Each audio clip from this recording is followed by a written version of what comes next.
Question पढ़िए, urban heat island is a man made disaster critically analyse in the context of the increasing heat wave of India. Hindi में कह रहा है कि urban heat island एक मानव जनित आपदा है। भारत में बढ़ती हीट वेव्स, लू के लहरों के संदर्भ में इसका आलोचनात्मक परीक्षण करिए। तो देखो, क्वेश्चन का नेचर अगर समझ में आ गया, क्वेश्चन को हमने तोड़ ली। पहले तो यहाँ समझो, ये वर्ड यूज़ किया है critically analyse.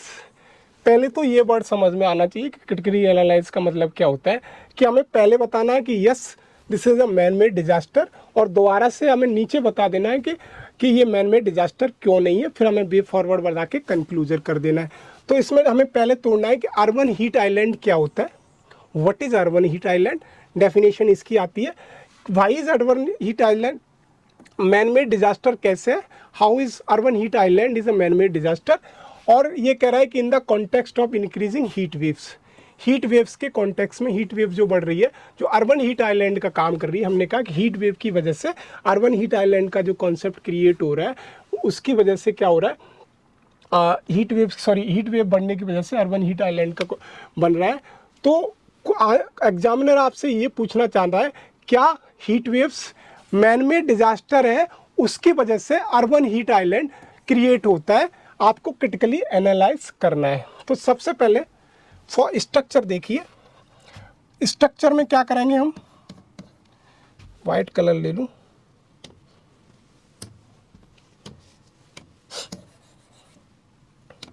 Structure.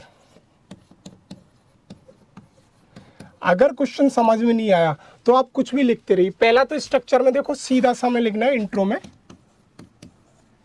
What is urban heat island, urban heat island क्या होता है, क्योंकि उसने पूछा है अर्बन हीट आइलैंड क्या है। देन हमें बताना है कि हीट वेव्स कैसे मैन मेड डिजास्टर है जो अर्बन हीट आइलैंड बनाती है। तो उसमें हमें मैन मेड रीजन बताने हैं, man made reason and disaster reason बताने हैं। फिर उसके बाद हमें बताना है कि नहीं, ये मैन मेड है, लेकिन it is may not be called as the disaster. Disaster क्यों नहीं है, डिजास्टर क्यों नहीं कह सकते हम इसे। देन हम इसे कह सकते हैं कि इसका वे फॉरवर्ड क्या होना चाहिए, कि हमें इसमें क्या, जो हमने वे फॉरवर्ड करा कि अर्बन वेटलैंड का इंक्रोचमेंट रोकना चाहिए, वेल प्लान अर्बनाइजेशन होना चाहिए। देन सस्टेनेबल डेवलपमेंट गोल का कोई भी कॉन्सेप्ट लेके, SDG 13 लेके या SDG 8 लेके हम वहाँ से कंक्लूड कर सकते हैं। तो थोड़ा थोड़ा देखने की कोशिश करते हैं।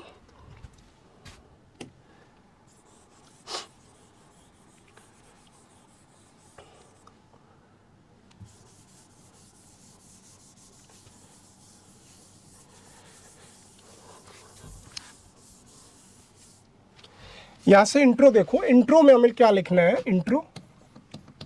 इंट्रो में क्या लिखना है कि अर्बन हीट आइलैंड एक ऐसा फिनोमेनन है या ऐसी प्रक्रिया है जिससे क्या होता है कि the temperature of the urban area as compare to the rural area is high. तो हमें क्या, अगर इतना 1 से 2 लाइन की हमारी या 3 लाइन की डेफिनेशन लिखने के बाद हम बगल में क्या करेंगे कि ऐसे करके थोड़ी सी बिल्डिंग बना के, थोड़ी सी 1-2 बिल्डिंग बना के और ऐसे करके, और यहाँ पे सूरज दिखा के, बगल में गांव ऐसी झोंपड़ी टाइप बना के, ऐसे करके वेरिएशन। तो यहाँ पे 40 डिग्री अगर हमने लिख दिया तो यहाँ 35 डिग्री, और इसको बॉक्स में बंद कर देंगे। तो ये हमारी पूरी डेफिनेशन का पूरा एग्जामिनर यहाँ से समझ जाएगा कि ये लड़का कहना क्या चाहता है, स्टूडेंट कहना क्या चाहता है। तो ये हमारा अर्बन हीट आइलैंड की डेफिनेशन हो जाएगी। Then urban heat island man made कैसे, तो मैन मेड कैसे है, तो मैन मेड का कैसे, देखो पहले हमें क्या लिखना है कि मैन मेड कैसे। पहला तो देखो कि इंडस्ट्रियलाइजेशन अर्बनाइजेशन लिख सकते हैं हम यहाँ से, इंडस्ट्रियलाइजेशन प्लस अर्बनाइजेशन कौन करता है, मैन मेड ही व्यक्ति करता है। देन हम कह सकते हैं encroachment of the wetland, encroachment of wetland area, wetland area का इंक्रोचमेंट हो रहा है, डिफॉरेस्टेशन हो रहा है, डिफॉरेस्टेशन हो रहा है, और हमारा क्या हो रहा है, unsustainable development, unsustainable development. Unsustainable development का मतलब हो रहा है, ये हुआ कि हम रिसोर्सेज का माइनिंग कर रहे हैं, रिसोर्सेज को लेते चले जा रहे हैं, ये नहीं देख रहे हैं कि नेचर पे इसका क्या प्रभाव पड़ने वाला है। देन उसके बाद हम ये वाला देख सकते हैं कि density of the vehicle increasing day two year two year. इसमें हमें डेटा भी डालना रहता है बगल बगल में अपने क्वेश्चन को थोड़ा सा अपने पॉइंट को थोड़ा इनरिच करने के लिए। तो इंडस्ट्रियल अगर अर्बनाइजेशन की अगर हम बात कर रहे हैं तो 1950 के टाइम पे या 1960 के टाइम पे इंडिया में अर्बनाइजेशन सिर्फ 17% या 18% था। 2011 के सेंसस में ये अर्बनाइजेशन 31% समथिंग हो गया। अब ऐसे कयास लगाए जा रहे हैं कि 2030 आते आते इंडिया का अर्बनाइजेशन अप्रॉक्स 40 या 42% के आसपास हो जाएगा। तो यहाँ से हम अपना ये फैक्ट डाल के हम वैलिड बना सकते हैं। Encroachment of the wetland area, तो हम कह सकते हैं कि सिंस द लास्ट 2 डिकेड या 1 डिकेड हमारा जो वेटलैंड का एरिया है वो कम होता चला जा रहा है, या हम कहते हैं ग्रीन स्पेस हमारा कम होता चला जा रहा है ड्यू टू द डिफॉरेस्टेशन। और उसमें हम नेशनल फॉरेस्ट पॉलिसी का जो 33% का है वो हम फुलफिल नहीं कर पा रहे हैं। वहाँ से 26% या 27% हमारे पास अभी जो फॉरेस्ट है उसके बारे में भी डेटा डाल सकते हैं।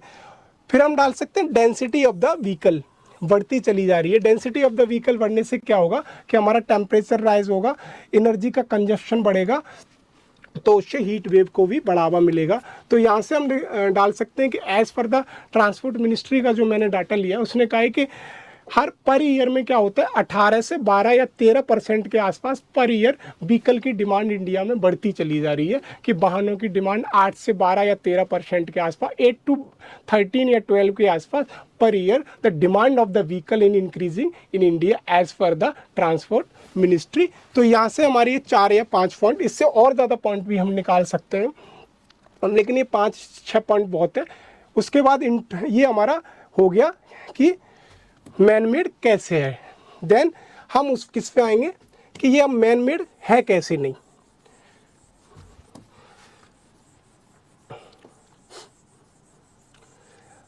इतना लिखने के बाद बुलेट फॉर्म में 1 2 3 4 5 पॉइंट हमने डिस्कस किए।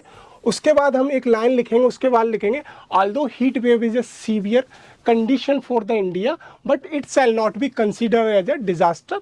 डिजास्टर कैसे कंसिडर नहीं की जाएगी? पहला कि जो ट्रेडिशनल डिज़ास्टर होते हैं, कन्वेंशनल डिज़ास्टर होते हैं, वो बहुत रैपिड और एब्रप्ट आते हैं और उनका जो आने का जो टाइम पीरियड है वो कोई फिक्स नहीं है as compare to the heat waves. और हीट वेव एक नेचुरल हजार्ड कंसिडर किया जा सकता है, नॉट अ डिज़ास्टर, पहली चीज़। दूसरा हम क्या कह सकते हैं कि नेचुरल डिज़ास्टर क्यों नहीं है? हमने कहा कि एक इनका एब्रप्ट या सडन या इसकी जो प्रोबेबिलिटी है as compare to severity as compare to the disaster, conventional disaster या ट्रेडिशनल डिज़ास्टर हीट वेव्स की बहुत कम है। तो हम इसको नेचुरल हजार्ड कंसीडर कर सकते हैं, न कि हम डिज़ास्टर कंसीडर कर सकते हैं। उसके बाद हम ये लिख सकते हैं कि पॉलिसी अगर फॉर्मेशन हो जाए या हमारी पॉलिसी का प्रॉपर इम्प्लीमेंटेशन हो जाए तो हम इसको बहुत आसानी से कंट्रोल कर सकते हैं एज कम्पेयर द डिज़ास्टर। और दूसरा सीवियर डिज़ास्टर इसीलिए नहीं है कि अभी भी ये डिज़ास्टर मैनेजमेंट एक्ट 2005 के अंदर मेंशन नहीं as a notified disaster.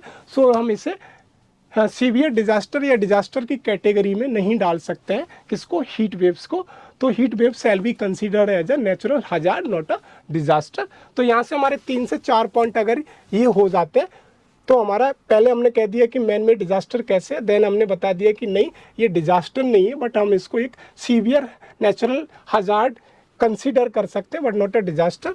Then अब हमें वे फॉरवर्ड बतानी है कि हम इसको कंट्रोल, हमने बता तो दिया कि ये डिज़ास्टर नहीं है, क्यों नहीं है कि सीवियर नहीं होता है, अब्रप्ट नहीं होता है, सडन नहीं होता है, या मान लीजिए कि इसकी एक नॉर्मल ग्रेजुअल धीरे धीरे आता है। जैसे डिज़ास्टर अर्थक्वेक आएगा एकदम से फट जाएगा, सुनामी आएगी एकदम से आ जाएगी, वोल्कानो फटेगी एकदम से फट जाएगी, लेकिन इसका एक धीमे धीमे प्रोसेस, टेम्परेचर 35, 36, 37, 38, 40, 41 ऐसे धीरे धीरे जाता है। तो इसकी जो कंट्रोल करने की जो प्रोबेबिलिटी है उसकी बहुत ज़्यादा, इसको हम बहुत जल्दी कंट्रोल कर सकते हैं अगर हमारी पॉलिसी फॉर्मेशन हो जाता है। तो हमको heat wave shall be considered as a natural hazard rather than do conventional disaster. अब इसका मैं वे फॉरवर्ड बताने इतना लिखने के बाद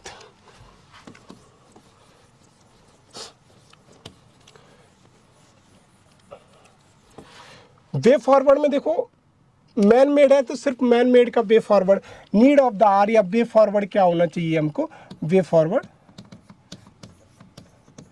या क्या होना चाहिए। पहले तो हमें क्या करना चाहिए, पहला सबसे बड़ी बात है हमें क्या करना चाहिए, अर्बन गवर्नेंस पे काम करना चाहिए। अर्बन गवर्नेंस पे काम करने का चाहिए, प्लान्ड अर्बनाइजेशन होना चाहिए, इंडस्ट्रियलाइजेशन होना चाहिए, और जो कंक्रीट का बहुत ज़्यादा इस्तेमाल होता है उसको थोड़ा सा अर्बन एरिया में हमें कम कर देना चाहिए। तो इससे क्या होगा, अर्बन गवर्नेंस पे काम करना चाहिए, पॉलिसी प्लान्ड अर्बनाइजेशन, या फिर हम दूसरा यहाँ से कह सकते हैं concept of APJ Abdul Kalam का भी डाल सकते हैं, rurban area, urban plus rural area को मिक्स जोन बना लेना चाहिए। So we shall focus on the rurban area. Urban, तो इससे क्या होगा कि माइग्रेशन जो लोगों का गांव से हो रहा है, गांव से किस में, अर्बन एरिया में, वो कम होगा कि उनकी जो फैसिलिटी हैं, रिसोर्सेज हैं, एजुकेशन है, जो भी है वो उनकी गांव में ही अगर उपस्थित है या गांव में ही अवेलेबल है, तो वो अर्बन एरिया की तरफ बहुत ज़्यादा माइग्रेट नहीं करेंगे, तो उससे अर्बनाइजेशन हमारा उतनी जल्दी रैपिड नहीं होगा। तो ये हमारा रर्बन का कॉन्सेप्ट, यहाँ से रर्बन कैसे, रूरल प्लस अर्बन को मिक्स करके हमें लोकल एरिया का डेवलपमेंट करना चाहिए। या फिर दूसरे शब्द, अर्बन का मतलब ये हुआ कि we self provide the facility and amenity to the rural area. Urban area की जो फैसिलिटी है, एजुकेशन है, हेल्थ है, बिजली, पानी, सड़क, वो सब कुछ हमें अर्बन एरिया में प्रोवाइड कर देना चाहिए। तो इससे क्या होगा, अर्बन एरिया में बहुत ज़्यादा अर्बनाइजेशन नहीं होगा, माइग्रेशन नहीं होगा, पहला। दूसरा, हमें सोशल फॉरेस्ट्री या अर्बन फॉरेस्ट्री पे काम करना चाहिए, और इंक्रोचमेंट ऑफ द वेटलैंड वगैरह जो हो रहा है उसको कम करना चाहिए with the policy formation. Then air conditioner, AC वगैरह का अल्टरनेटिव हो सकता है हमारा क्या, डेजर्ट कूलर। तो be self focused on the desert cooler rather than to use the AC. ऐसा करके 3-4 पॉइंट हमारे हो जाएंगे। और दूसरा हम कह सकते हैं कि हम पॉलिसी, गवर्नमेंट एक पॉलिसी फॉर्मेशन करे कि during the time of the heat waves the vehicle density on the road shall be low as compare to the other time. तो वहाँ क्या होगा कि व्हीकल की डेंसिटी, हम पॉलिसी फॉर्मेशन करें कि व्हीकल की डेंसिटी हमारी रोडों पे कम हो जाए, तो उससे हमारा ग्लोबल वार्मिंग। और लास्ट, सस्टेनेबल डेवलपमेंट पे काम करना चाहिए। सस्टेनेबल डेवलपमेंट पे काम करने का मतलब कि अगर हम कोई भी डेवलपमेंट SDG डाल सकते हैं, तो इसका सबसे अच्छा तरीका है कि हम इसको वेन डायग्राम से सस्टेनेबल डेवलपमेंट को दिखा दें। मान लीजिए ये हमारा वेन डायग्राम बन गया। तो ये हमारा, अगर मान लीजिए पीपल है, ये प्लेनेट है, दैट इज अवर अर्थ, या मान लीजिए, और ये डेवलपमेंट या ग्रोथ है, डेवलपमेंट या ग्रोथ, ये एरिया हमारा हो गया सस्टेनेबल डेवलपमेंट। तो इससे क्या होगा कि सस्टेनेबल डेवलपमेंट क्या है कि हमें जो भी हम डेवलपमेंट कर रहे हैं फ्यूचर का, रिसोर्सेज का ध्यान करते हुए करें, तो जिससे क्या होगा कि हमारा प्लेनेट को कोई भी हार्म नहीं पहुंचे। ये वाला डायग्राम अगर हम बना देंगे, पीपल, प्लेनेट एंड डेवलपमेंट, और बीच का वेन डायग्राम सस्टेनेबल डेवलपमेंट, तो इससे हम अगर कंक्लूड भी कर सकते हैं। और नीचे 1-2 सस्टेनेबल डेवलपमेंट गोल 13 डाल सकते हैं, SDG 8 डाल सकते हैं, SDG 11 डाल सकते हैं, regarding the urbanization and communities sustainable development goal डाल सकते हैं। तो ये हमारा पूरा क्वेश्चन यहाँ से कंप्लीट हो जाएगा। कंक्लूजन में, या तो कंक्लूजन में आप इसको डाल दो या SDG को डाल दो, बस आपके पास है, आपकी मर्जी है कैसे करना है। हाँ, वेन डायग्राम का जितना या डायग्राम का जितना भी मैंने बताया, इंट्रो में एक डाल दिया और एक हमने उसमें डाल दिया, बॉडी में डाल दिया, या मान लीजिए वे फॉरवर्ड में सस्टेनेबल डेवलपमेंट में सबसे बढ़िया ये वाला रहेगा। SDG से लेके 11 या 13 को, क्लाइमेट चेंज को लेके, इसको लेके हम इसका कंक्लूजन कर सकते हैं। तो आज के लिए इतना ही। लाइक करें, सब्सक्राइब करें, कमेंट करना न भूलें। अगर आपको ऐसा ही कोई अगर कॉन्सेप्ट जिस पर आपको कोई भी क्लियरिटी नहीं है, तो आप कमेंट सेक्शन में जाके लिख सकते हैं। हम अगली बार आपके लिए वीडियो लाते हैं। धन्यवाद, मिलते हैं अगले वीडियो में।